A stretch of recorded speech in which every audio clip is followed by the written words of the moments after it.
आपके साथ आस्था कौशिक और आप महाबहस लाइव देख रहे हैं अयोध्या से सीधा। वो अयोध्या जो सज करके तैयार है, एक नए रूप में बन करके तैयार है और तैयार है लगभग राम मंदिर भी। जिस तरह से लंबी लड़ाई अयोध्या की लड़ी गई, काशी की लड़ाई चल रही है, अब शाही ईदगाह और श्री कृष्ण जन्मभूमि की लड़ाई भी उसी दिशा में आगे बढ़ने लगी है। और आज का बड़ा अपडेट ये कि सुप्रीम कोर्ट से भी मुस्लिम पक्ष को झटका लगा है। इलाहाबाद हाई कोर्ट ने जो शाही ईदगाह और कृष्ण जन्मभूमि मामले में सर्वे के आदेश दिए थे, उसे मुस्लिम पक्ष सुप्रीम कोर्ट लेकर पहुंचा, लेकिन सुप्रीम कोर्ट ने झटका देते हुए इस मामले में दखल देने से साफ इनकार कर दिया और हाईकोर्ट के फैसले को बरकरार रखा। सुप्रीम कोर्ट ने भी माना कि इस मामले में कोर्ट कमिश्नर का सर्वे होना चाहिए। तो एक तरफ मुस्लिम पक्ष को सुप्रीम कोर्ट से झटका लगा है, तो दूसरी तरफ इस पर राजनीति भी शुरू हो चुकी है। समाजवादी पार्टी के सांसद शफीकुर रहमान बर्क और साथ ही एसटी हसन दोनों ने एक बार फिर से हिंदू मुसलमान राग छेड़ दिया है। तो दूसरी तरफ केंद्रीय मंत्री और बीजेपी सांसद ने इस पर पलटवार करके कहा है कि देश धर्म से या तुष्टीकरण से नहीं बल्कि कानून के हिसाब से चलेगा। आज इसी पर शुरू करेंगे डिबेट, लेकिन सबसे पहले आप ये रिपोर्ट देखिए। ये कोई साधारण धरती नहीं है, ये ब्रज तो हमारे श्यामा श्यामजू का अपना धाम है। मथुरा और ब्रज भी विकास की इस दौड़ में अब पीछे नहीं रहेंगे। सर्वे पर सुप्रीम फैसला, सच सामने आएगा। 18 दिसंबर को ये बात तय होगी कि कौन कौन इस एडवोकेट कमीशन के पैनल में जाएगा, मॉडलिटीज तय की जाएंगी। जो शाही ईदगाह मस्जिद है वो उस ऑर्डर के खिलाफ, कल के ऑर्डर के खिलाफ सुप्रीम कोर्ट आई थी और उन्होंने कहा था इस प्रोसीडिंग को स्टे कर दिया जाए। आज सुप्रीम कोर्ट ने प्रोसीडिंग पे स्टे लगाने से मना कर दी। मुस्लिम पक्ष को झटका, सर्वे होकर रहेगा। मैं मुसलमान भाइयों से कहना चाहता हूं, मथुरा, काशी, अयोध्या ये सनातनियों के प्राण हैं। आप लोग बार बार कोर्ट में जाकर high court, supreme court, high court जाकर आप सिर्फ हमारा समय खराब कर रहे हैं। अभी भी बड़ा दिल दिखाइए और कुछ सोचिए। मुस्लिम पक्ष सुप्रीम कोर्ट गया और सुप्रीम कोर्ट को साधुवाद है। सुप्रीम कोर्ट भी स्टे न देकर यह साबित किया कि हम जो संविधान को मानते हैं उस पर आस्था और विश्वास टिका हुआ है। कोर्ट के फैसले पर बर्क हसन को क्यों टेंशन? आज मस्जिदें भी मुसलमानों की महफूज नहीं हैं। पहले बाबरी मस्जिद खत्म करके उसे मंदिर बना दिया और आप इस तरीके से और सारी मस्जिदें वो खत्म करना चाहते हैं। ये बहुत बड़ा मसला हम झेल चुके हैं बाबरी मस्जिद का। अब ये नया विवाद है, ये खत्म होगा, तीसरा खड़ा हो जाएगा। इस तरह से धीरे धीरे 3000 मस्जिदों के ऊपर विवाद है, कहां तक करेंगे? सर्वे से निकलेगा समाधान, क्यों हिंदू मुसलमान? मैं उनके दावे से सहमत हूं। वो हर मस्जिद जो मंदिर तोड़कर बनाई गई महफूज नहीं है। आज नहीं तो कल हिसाब होगा। मुस्लिम तुष्टीकरण के लिए इस प्रकार की बात करते हैं। उनकी लोकसभा संबल में सर्वाधिक मुस्लिम भी हैं। ये देश कानून से चलेगा, संविधान से चलेगा। अयोध्या में राम, मथुरा में विराजेंगे श्याम। जिसमें दम होगा वही बनाएगा, जिसमें दम होगा वही मथुरा को ही बनाएगा। और हम में दम है। हमने अयोध्या में जन भावनाओं के अनुरूप भगवान राम का भव्य मंदिर बना दिया। तो दिन दूर नहीं, जब ब्रज क्षेत्र में भी भगवान के दर्शन और भी दिव्यता के साथ होंगे।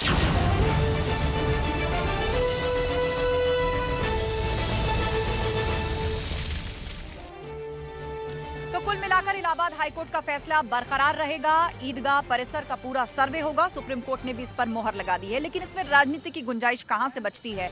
ठीक उसी तरह जो हमने ज्ञानवापी में देखा, वहां पर भी पूरी कोशिशें हुई।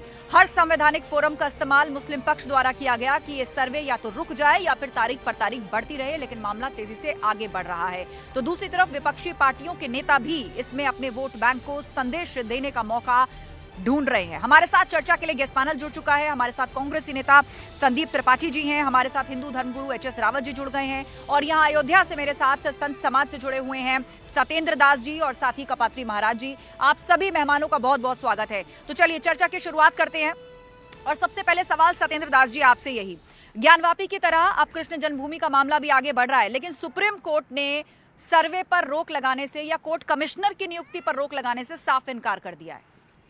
देखिए, कल जो फैसला आया उसका हम लोगों ने स्वागत किया और बहुत बहुत स्वागत योग्य भी है। जिस तरह से भगवान राम जन्मभूमि का आप सभी लोग देख पा रहे हैं, 9 नवंबर का जिस तरह से फैसला आया, इसके बाद ज्ञानवापी का जिस तरह से फैसला आया, आज उस तरह से ही कृष्ण जन्मभूमि का फैसला आया और वह कोर्ट के फैसले को हम लोग स्वागत करते हैं। और वो तो ठीक है सत्येंद्र जी, आप लोगों ने स्वागत किया इस बात का, लेकिन बात यह है कि ये जंग जब आगे बढ़ेगी संवैधानिक रूप से, तो दूसरे पक्ष की तरफ से भी हर संवैधानिक फोरम का इस्तेमाल किया जाएगा। सुप्रीम कोर्ट पहुंचे कि रोक दीजिए, ना हो ये सर्वे, तारीखें मिलती रहें।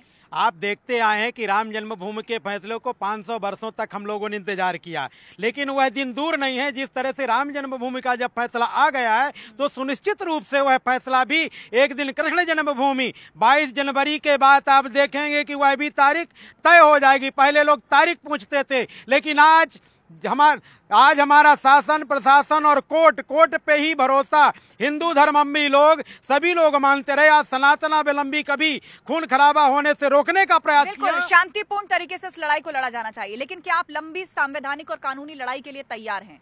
क्योंकि दूसरा पक्ष भी पूरे दांवपेच कानूनी इसका इस्तेमाल कर रहा है।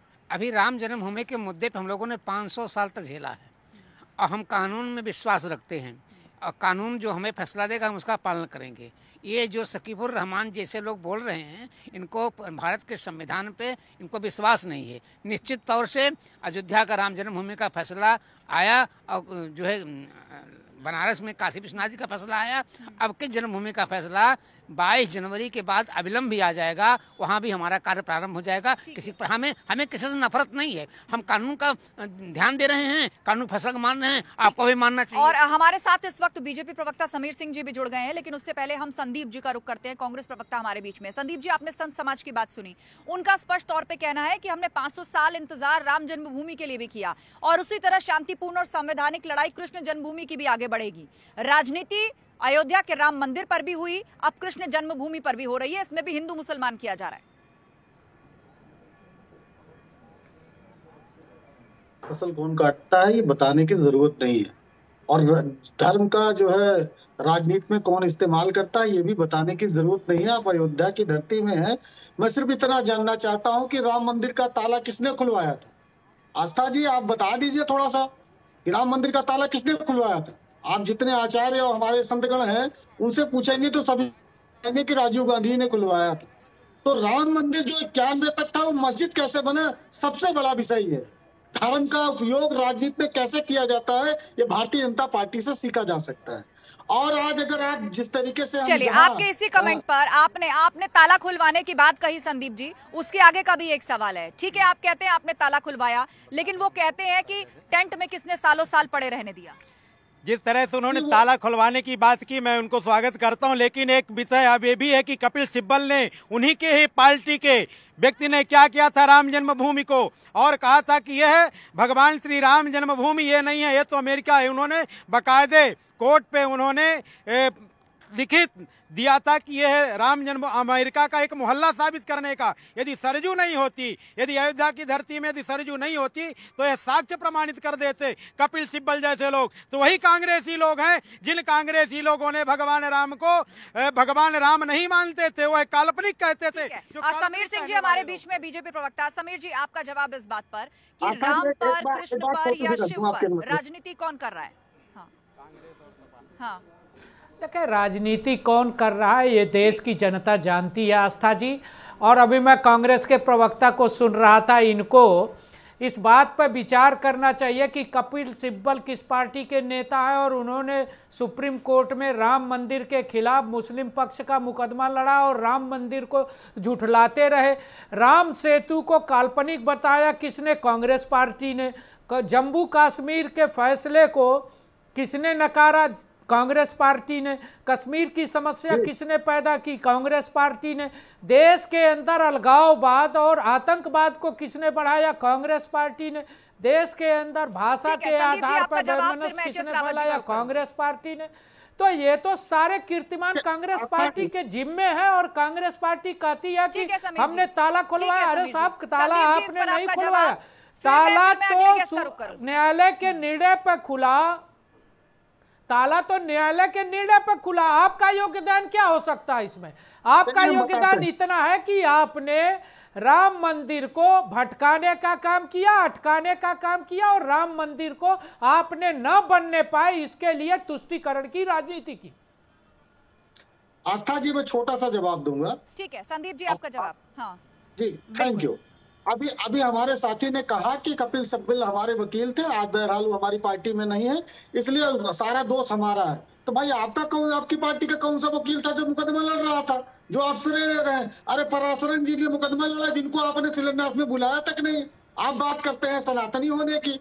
अरे आप डंडा और झंडा पूजने वाले सनातन पर जब ज्ञान देते हैं तो गाली जैसा लगता है हम जैसों को। और आप हमें बताएंगे जिसने 16 राज्य में गौरक्षा। एक मिनट संदीप जी, आपने अभी एक लफ्ज का इस्तेमाल किया कि डंडा और झंडा पूजने वाले। इसको स्पष्ट कीजिए, आप यहाँ किस पर उंगली उठा रहे हैं? डंडा और झंडा पूजने वालों से आपका क्या तात्पर्य है? हाँ, हम बताते हैं। आपको बीजेपी पर निशाना साधना है, आपको राजनीतिक पार्टी पर निशाना साधना है, ये एक अलग बात है। लेकिन डंडा और झंडा पूजने वाले, क्या मतलब है इससे आपका? की शाखा में कभी आपने हनुमान जी की पूजा होते देखी, या राम जी की पूजा होते देखी, या किसी देवी देवता की पूजा होते देखी? ये हमको सनातनी बताएंगे, सनातन में ज्ञान देंगे। डंडा और झंडा पूजेंगे और ज्ञान हमको देंगे, नहीं चलेगा ना। आप कांग्रेस के प्रवक्ता हैं। संदीप जी, यहाँ पर संत समाज को आपके लफ्जों से एतराज है।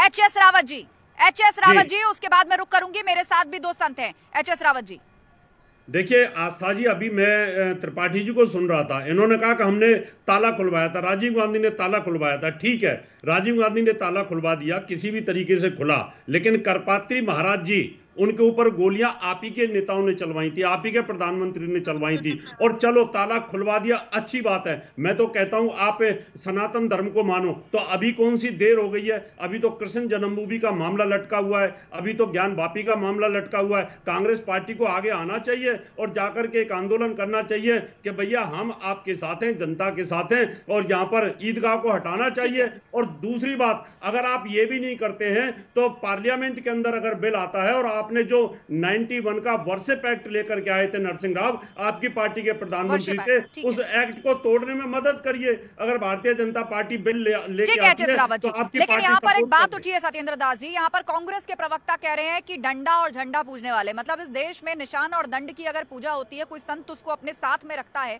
उसकी क्या महत्ता है? और क्या राजनीतिज्ञों को अपने अल्प ज्ञान के चलते इन सब बातों को किसी पॉलिटिकल स्टेटमेंट के लिए इस्तेमाल करना चाहिए, भले ही वो अपनी तरह से इसे एक मिसाल के तौर पर पेश कर रहे हो? देखिए, बड़ा दुर्भाग्य की चूंकि सदा ही कांग्रेस की नीति रही है, सदैव ही कांग्रेस सनातन पर का कुठाराघात करने का काम करती है। और झंडा और दंड पे डंडा नहीं हो, वह दंड होता है, और वह हमारा धर्म दंड होता है। और हमारे धर्म दंड को सभी हमारे अखाड़ा परिषद के द्वारा, हमारी अखाड़ा परिषद और अखाड़ा जो सुनिश्चित किया जाता है, उसमें समस्त संत समुदाय और उसको उस योग्य व्यक्ति को दिया जाता है दंड, जिस दंड को लेकर के धर्म दंड के रूप में जो आज आपके सांसद सदन में भी रखा गया है, वह धर्म ध्वज रखा जाता है। और धर्म ध्वज को और धर्म दंड को इस तरह से अपमानित करने का जो काम करता है, वो कांग्रेस सदा, आज कोई पहली बार नहीं बोल रहे, ये सदा। मुझे उम्मीद है संदीप जी, अब आपको दंड, निशान यानी झंडे के बारे में कुछ ज्ञानवर्धन हुआ होगा। इसका इस्तेमाल कृपया किसी पॉलिटिकल स्टेटमेंट के लिए ना करें। आपको बीजेपी को घेरना है, किसी पॉलिटिकल पार्टी को घेरना है, आप स्वतंत्र हैं। आपने जो दंड के लिए और झंडा के लिए कहा है, ये बहुत बड़ी गलत बात बोल रहे हैं। हमारे यहाँ दंड की पूजा होती है, झंडे की पूजा होती है, सम्मान होता है, हम लोग यात्रा निकालते हैं। लेकिन यदि आप कहते भी हैं तो निश्चित तौर से डंडा और झंडा के बल पे हमने देश को आज़ादी दिलाया है। हम साधु संत महाराज आपकी बात की बगावत करते हैं, हाथ में मेरा भरते हैं, लेकिन हिंदुस्तान को भारतीय संस्कृति रक्षा के लिए, सनातन रक्षा के लिए राम जो है राष्ट्र के प्रतीक हैं। राम को आप धर्म से क्यों जोड़ते हैं? Ram is not the sense of India but all the you can say Ram means राष्ट्र, माँ मीन्स मंगल। राम मतलब राष्ट्र होता है, माँ मीन्स मंगल होता है। आप राष्ट्र मंगल खिलाफ बोलते हैं तो निश्चित तौर समझिए देश के लिए हम लोग एक हाथ में माला उठाते हैं, एक हाथ में भाला उठाने का।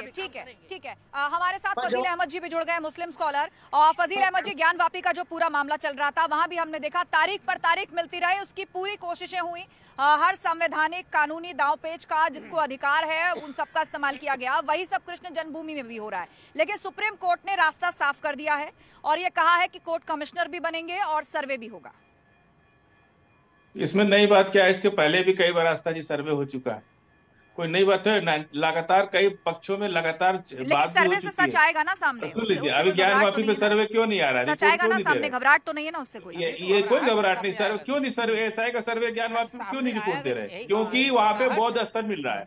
वो जो पिछली दीवार है बुद्ध स्तूपा की दीवार है, और यहाँ भी बुद्ध स्तूपा है। स्वामी प्रसाद मौर्य सब लोग तो कह रहे हैं कि एएसआई जो सर्वे कर रहा है उसने वक्त मांगा है, उसने वक्त मांगा है, वो रिपोर्ट लगाएगा अपनी, और मुझे लगता है कि उचित वक्त मांगा गया है, कोर्ट ने दिया है, तो उस पर सवाल उठाने वाले आप या पूछने वाली मैं कोई नहीं। लेकिन हम कृष्ण जन्मभूमि की बात करें, फजील जी कृष्ण जन्मभूमि की बात कर रहे हैं, जहां पर मस्जिद कमेटी ने कहा है कि हर संभव मदद मुहैया कराएंगे। सुप्रीम कोर्ट ने हाईकोर्ट के फैसले को बरकरार रखा। सर्वे होना चाहिए, सच के लिए आप तैयार हैं? सिर्फ आप ही नहीं, हर पक्ष तैयार है सच के लिए। मेरा सवाल सुन पा रहे हैं आप? अब आप बुद्धिज्म में मत चले जाइए। एक रटी रटाई बात आप ज्ञानवापी के लिए भी कहते रहे हैं और अभी ईदगाह के लिए भी कहने लग गए हैं मथुरा की। पूरी दुनिया में तो सर्वे होने दीजिए ना।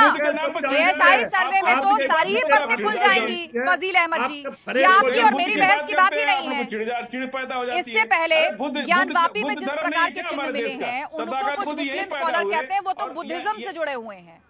सदाकत बुद्ध वहीं पैदा हुए थे। गलत बात है। बुद्ध चूंकि भगवान शिव से जुड़ा हुआ और धर्म सनातन से जुड़ा हो रहा, और बुद्ध भी हमारे भगवान है, बुद्ध को हम लोग भी पूजन करते हैं, बुद्ध से भी जुड़े, और वेद में वो भी अवधवासी उनका प्राकट्य हुआ है, तो बुद्ध को हम लोग मानते भी हैं। लेकिन रही बात जो आज कृष्ण जन्मभूमि में जो भी अवशेष मिलेंगे, सर्वे से इनको घबराने की जरूरत क्या है? और वो निश्चित जिसने कोर्ट ने फैसला जो सुनाया है, कोर्ट के फैसले। फजील जी सुन लीजिए, आपकी भी बातें सुनी गई, आप भी वही दलीलें दोहरा रहे हैं बार बार। आपकी जो स्क्रिप्ट है वही फिट कर लीजिए आप ज्ञानवापी में। अयोध्या तो सॉल्व हो चुका है, वही फिट कर रहे हैं। 20,000 मंदिर बौद्ध मठ है, हमारे बुद्ध भी अयोध्यावासी हैं। हिंदू मंदिर बना दिया था। वो कह रहे हैं कि 20,000 बौद्ध मठ ढा दिए गए और उसके ऊपर बनाया गया और उसी को मंदिर के पास एक भी साक्ष्य नहीं है। सरासर झूठ बोल रहे हैं। हम लोग भगवान श्री कृष्ण के पद चिन्ह नहीं चलना चाहते हैं। अगर इनकी इच्छा भी होगी तो महाभारत भी हो सकता है, कोई परेशानी की बात नहीं है। चलिए फजील जी, तो साधु संत समाज ने साफ कर दिया है कि वो इस लड़ाई को लंबे वक्त तक, अंत तक संवैधानिक तरीके से लड़ने को तैयार हैं। आप बस पेशेंस रखिए। तो कौन नहीं लड़ना? देखिए जिस तरह से फजील अहमद साहब कह रहे हैं, मैं इनको, चूंकि राम जन्मभूमि में यही सपा और कांग्रेस के लोग जो है राम जन्मभूमि मंदिर पर सुलभ शौचालय बनवाते थे, आज देख पा रहे हैं भव्य दिव्य नव्य मंदिर बन रहा है, वही स्थल है। और उसी तरह से ज्ञानवापी पर भी इन लोगों ने कुठाराघात करने का काम किया, कोर्ट के फैसले को रोकने का ये सदैव काम करते रहे। लेकिन वह दृश्य देख पा रहे हैं कि आज वहां पर किस तरह से कृष्ण जन्मभूमि भी उसी तरह से भव्य दिव्य नव्य कृष्ण जन्मभूमि मंदिर बन करके और तैयार। समीर सिंह जी हमारे बीच में हैं। समीर जी, यहाँ पर एक दलील ये भी दी जा रही है कि इस मामले में तो शाही ईदगाह और मथुरा जन्मभूमि के बीच में कभी समझौता हो गया था, तो इस मामले को उजागर करने की, खोलने की या कोर्ट तक ले जाने की जरूरत ही क्या है? ये भी एक दलील है प्लेसेस ऑफ वर्शिप एक्ट के। देखिए आस्था जी, ये हमारे सांस्कृतिक राष्ट्रवाद का मामला है, और मैं आपको स्पष्ट रूप से कहना चाहता हूं कि उत्तर प्रदेश के अंदर जब से भारतीय जनता पार्टी की सरकार बनी है, योगी आदित्यनाथ जी मुख्यमंत्री बने हैं और देश के प्रधानमंत्री नरेंद्र मोदी जी बने हैं, अयोध्या का जिस प्रकार से विकास हुआ है, अयोध्या में जो भव्य राम का मंदिर बन रहा है, काशी में काशी विश्वनाथ कॉरिडोर बना है, और जिस प्रकार से हम मथुरा में विकास कर रहे हैं, ये योगी आदित्यनाथ जी की सरकार का एक सकारात्मक पहल है।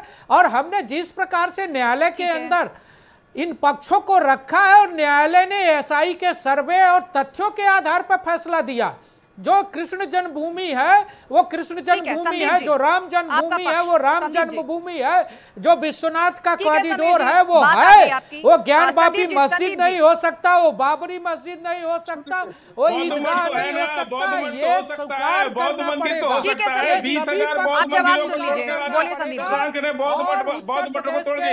फजील अहमद जी, क्या आपका नाम संदीप है? आपने अपना नाम बदलकर संदीप त्रिपाठी रख लिया है क्या? फजील अहमद जी शांत जाइए आप। मैंने संदीप त्रिपाठी जी से सवाल पूछा है, बोलिए संदीप जी। नहीं तो बुद्धिस्ट भी तो तथागत बुद्ध यही पैदा हुए, ये उनका देश नहीं है क्या? एक ही जब Right. राजा शशांक एक-एक ने करके बोलिए। आप शिवलिंग एक-एक पूज करके लो, बोलिए। को तोड़ करके हिंदू आप मंदिर बनाया शिवलिंग था। पूजो ना, क्या दिक्कत है? अगर बौद्धों ने शिवलिंग पूजा अरे तो वो आप शिवलिंग इस्लाम भी तो को बौद्ध छोड़कर का ही है, बना लो आप। वो थोड़ी क्या है। दिक्कत है? आप छोड़ो इस्लाम को, आप इस्लाम छोड़ करके आप शिवलिंग को पूज लो, क्या दिक्कत है? अरे पूरी आपको दुनिया ने आप आपको छोड़ दिया, आप हैं बौद्धों कहाँ? का अपनी बात करो ना। इतने अच्छे होते आप हुए पूरी बौद्ध, दुनिया में आप आप बौद्ध भारत से पर ही बताओ मिल क्या? गए। अरे आप भारत में बौद्ध आपने पर बताओ क्या? छुआछूत, भेदभाव, आप बौद्ध दलित पर को जो है बताओ। नीचा दिखाएंगे, आपको अछूत इस्लामी समझेंगे उसको, धर्मगुरु के तौर पर दलित को जो बैठाया, है आप उसको इस्लाम की बात उसको करो।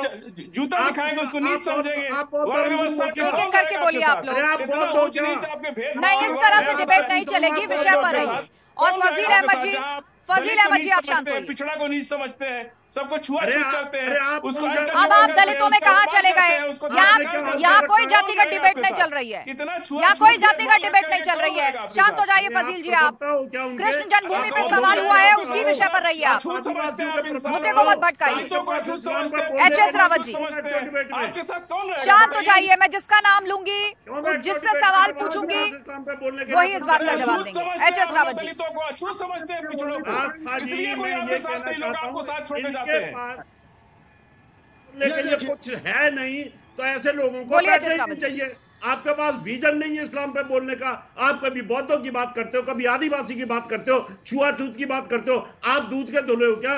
आप क्यों अहमदियों को मारते हो? आप क्यों सियाओं को मारते हो? आपके यहाँ पर 36 फिरके हैं, उनमें आप एक दूसरे की मस्जिद में नहीं जाते हो, एक दूसरे की शकल नहीं देखते हो। आपके यहाँ AK-47 जैसी चलती हैं, गनें चलती हैं, और आप यहाँ बौद्धों के प्रवक्ता के तौर पर बैठे हुए हो। आप आदिवासियों के प्रवक्ता हो, आप पे इस्लाम पे बोलने के लिए कुछ नहीं है क्या? क्यों बैठते हो आप लोग? आपके पास विजन नहीं है। आप अपनी बात रखिए इस्लाम की। इस्लाम क्या कहता है इस बारे में? बेकार की बातें करने के लिए बैठ जाते हो। वहाँ बौद्धों का मठता, अरे वहाँ संदीप त्रिपाठी जी, संदीप त्रिपाठी जी, समाजवादी पार्टी के सांसद एच.एस. रावत जी, ठीक है, आपने अपनी बात रखी। अब मेरा सवाल, संदीप त्रिपाठी जी, समाजवादी पार्टी के सांसद शफीकुर रहमान बर्क और एसटी हसन कह रहे हैं कि एक बार फिर से, मतलब जिस तरह बाबरी मस्जिद, उसके बाद ईदगाह, वो कह रहे हैं कि अब मस्जिदें इस देश में शहीद रहने को तैयार हूं। आप इन लफ्ज पर गौर करिए। आपको नहीं लगता इससे संवैधानिक, माफ कीजिए, इससे सामाजिक वैमनस्य फैल सकता है? ऐसी बातों से सारी लड़ाइयां कोर्ट के थ्रू चल रही हैं या पूरी हुई हैं? देखिए, बिल्कुल बिल्कुल आस्था जी, मैं उनकी बात से बिल्कुल सहमत नहीं हूँ, क्योंकि वो कोर्ट का डिसीजन है। कोर्ट के डिसीजन पर जो है अयोध्या का मंदिर बन रहा है। तो ये जिस तरीके कोई भी सांसद हो या किसी पार्टी का नेता हो, इस बात से मैं थोड़ा भी इत्तेफाक नहीं रखता हूँ। और थोड़ा डंडे और झंडे पर मैं क्लियर कर दूं, दंड की मैं बात नहीं कर रहा था। मैं सिर्फ ये कह रहा था कि आरएसएस जो है किसी देवी देवता की पूजा नहीं करता है, और मैं गुरुओं से अपने प्रणाम करता हूँ अयोध्या के। मैं सिर्फ इतना जानना चाहता हूँ कि गुरु जी जो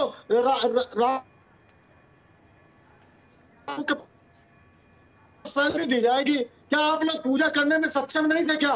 कितना बड़ा संत समाज है, क्या आप पैसे से पूजा करेंगे? अब वो जो है बनिया की दुकान हो गई है क्या, कि वहां पर जो है मालिक पैसा देगा और नौकर जो है वहां नौकरी करेगा? आस्था को व्यवसाय बनाने वाली पार्टी भारतीय जनता पार्टी। आज जाइए आप बनारस में 300 से 700 रुपए दर्शन के पैसे लगते हैं।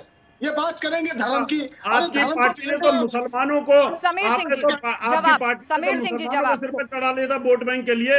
आपने तो हिंदू धर्म का विनाश कर दिया। पूरा की पूरा हिंदू एक्ट लेके आए, आप मुस्लिम एक्ट लेके क्यों नहीं आए? आप लोगों ने तो टैक्स तरह से लगा रखे थे। आपको किसने मदद किया है? आप भी तो सरकार में, आप ले आई हिंदू दिया, सरकार के अधीन आज तक वो सरकार के अधीन सारी आपने किसी मस्जिद पे काम किया क्या? पूरी नौकरी अपनी सारी जमीन दलितों को एक फुट जमीन नहीं दिया। एक एक करके बात रखिए संदीप त्रिपाठी जी। मैंने बिल्कुल इंटरप्ट नहीं किया और कोई मेहमान आपके बीच में नहीं बोला। अब आपने जो सवाल पैसे देकर दर्शन करने को लेकर उठाया है, उस पर जवाब सुनिए। एच.एस. रावत जी, उसके बाद समीर सिंह जी। देखिए श्रद्धा जी, इन्होंने जितना धर्म का दोहन किया, सनातन धर्म का, उतना किसी पार्टी ने, अंग्रेजों ने और इस्लाम ने भी नहीं किया था। इनकी पार्टी ने हमारे सारे बड़े बड़े मंदिरों को टेक ओवर कर लिया और वो सारा की सारा पैसा लेकर के पैसा लेकर के वहां पर पत्थर फेंकने वाले लोगों को देते रहे, जगह जगह उसको बांटते रहे, वहां पर जाकर के हज को पैसा देते रहे, हज हाउस को बनवाते रहे। आपकी पार्टी ने किया। क्यों किया? आपने किसी मस्जिद को टेक ओवर किया? आपने किसी चर्च को टेक ओवर किया? आपने उनको फ्रीडम दे के रखी, हिंदू को सख्त बना करके रखा, आपने छुआ। ठीक है जसरावत जी। समीर सिंह जी, आपका जवाब। वो बीजेपी सरकार को घेर रहे हैं कि काशी कॉरिडोर बना, वहां पर क्यों पैसे लिए जाते हैं दर्शन के लिए, अब यही अयोध्या में होगा, यही कृष्ण जन्मभूमि में क्या आप लोग करेंगे? नहीं देखिए आस्था जी, इनके मन में कष्ट है इस बात का कि काशी कॉरिडोर बन गया, आज वहाँ पर्यटक आता है, सुविधा मिलती है, दर्शन कर रहे हैं, करोड़ों करोड़ों लोग बनारस के अंदर आ रहे हैं, लोगों को रोजगार मिल रहा है, अयोध्या का विकास हो रहा है। कांग्रेस के एजेंडे में हिंदू धर्म को अपमानित करने का काम है, क्योंकि कांग्रेस के नेता राहुल गांधी, सोनिया गांधी और प्रियंका वाड्रा क्रिश्चियन धर्म को स्वीकार करते हैं, क्रिश्चियनों को बढ़ावा देते हैं, धर्म परिवर्तन को बढ़ावा देते हैं। इनका हिंदू धर्म से कोई लेना देना नहीं। इन्होंने तो हिंदुओं को अपमानित करने का काम किया। अब मैं पूछना चाहता हूं कि रॉबर्ट वाड्रा, प्रियंका वाड्रा, राहुल गांधी और सोनिया गांधी ने राम मंदिर के निर्माण में क्या पैसे का सहयोग किया? आप चंदे की बात करते हो, गरीब आदमी अगर दर्शन करना चाहता है तो आपको आपत्ति किस बात की है? आपने क्या दिया आप बताओ ना। ठीक है, मेरे साथ यहाँ से भी संत समाज से जुड़े हुए लोग हैं, एक एक क्लोजिंग रिमार्क उनसे लेते हैं क्योंकि मुझे अब डिबेट को क्लोज करना है, हम डिबेट के अंतिम पड़ाव में बढ़ रहे हैं। सत्येंद्र दास जी, कृष्ण जन्मभूमि की बात हो रही है, पूरी कोशिश है मुस्लिम पक्ष की कि सर्वे रुक जाए, ये सर्वे होने ही ना पाए, लेकिन इलाहाबाद हाईकोर्ट में बहुत से ऐसे चिन्ह बतौर सबूत रखे गए कि जो ईदगाह के निचले हिस्से में मौजूद हैं। लगभग वैसे ही चिन्ह ज्ञानवापी में भी मिले थे, लेकिन अब उसको बुद्धिस्ट प्लेस करार दे करके दिशा देने की तैयारी है। ये बिल्कुल सरासर गलत है। देखिए भगवान कृष्ण की जन्मभूमि वो थी और आगे भी रहेगी। और जिस तरह से ईदगाह तो केवल कब्जा किया गया था राजक तत्वों के द्वारा, और मुगल काल में जब ईदगाह ने और समझौते की भी घड़ी है और नजीर वहाँ रखी हुई है, जिला प्रशासन के पास साक्ष्य भी रखे हुए हैं। बिल्कुल, और कोर्ट कमिश्नर का सर्वे होगा तो सच सामने आएगा, और सच से क्या डरना। सामने आ गया, शाही इमाम जो दीवार है उस पर नाक का चिन्ह बना हुआ है, सच तो सामने है, हमने देखा है, तमाम लोगों ने देखा है, प्रमाण है, उसको आप मिटाने की कोशिश कर रहे हैं। आप हमको पैसे दिक्कत मत दीजिए, हम लोग पैसा लेकर के बहुत बड़ा काम कर रहे हैं। ये नहीं कि आपका नाम 351 करोड़ रुपया अलमारी में जमा। मुझे लगता है कि अब इसके लिए इंतजार करना होगा और भरोसा रखना होगा ऑनरेबल कोर्ट पर, जहां पर ये पूरा मामला चल रहा है, तमाम सबूत वहां रखे जा रहे हैं, और अब तो ये भी तय हो गया है कि कोर्ट कमिश्नर भी बनेंगे, वहां का सर्वे भी होगा, और सबको यही उम्मीद है कि एक बार फिर से ज्ञानवापी के तर्ज पर इस सर्वे के बाद ये लड़ाई जो है और निर्णायक दिशा में आगे बढ़ेगी, क्योंकि अगला कदम फिर ASI सर्वे के मांग का हो सकता है। आप सभी मेहमानों का बहुत बहुत शुक्रिया इस चर्चा में शामिल होने के लिए। तो महाबहस में मेरे साथ बस इतना ही। खबरों का सिलसिला लगातार जारी है, आप बने रहिए हमारे साथ।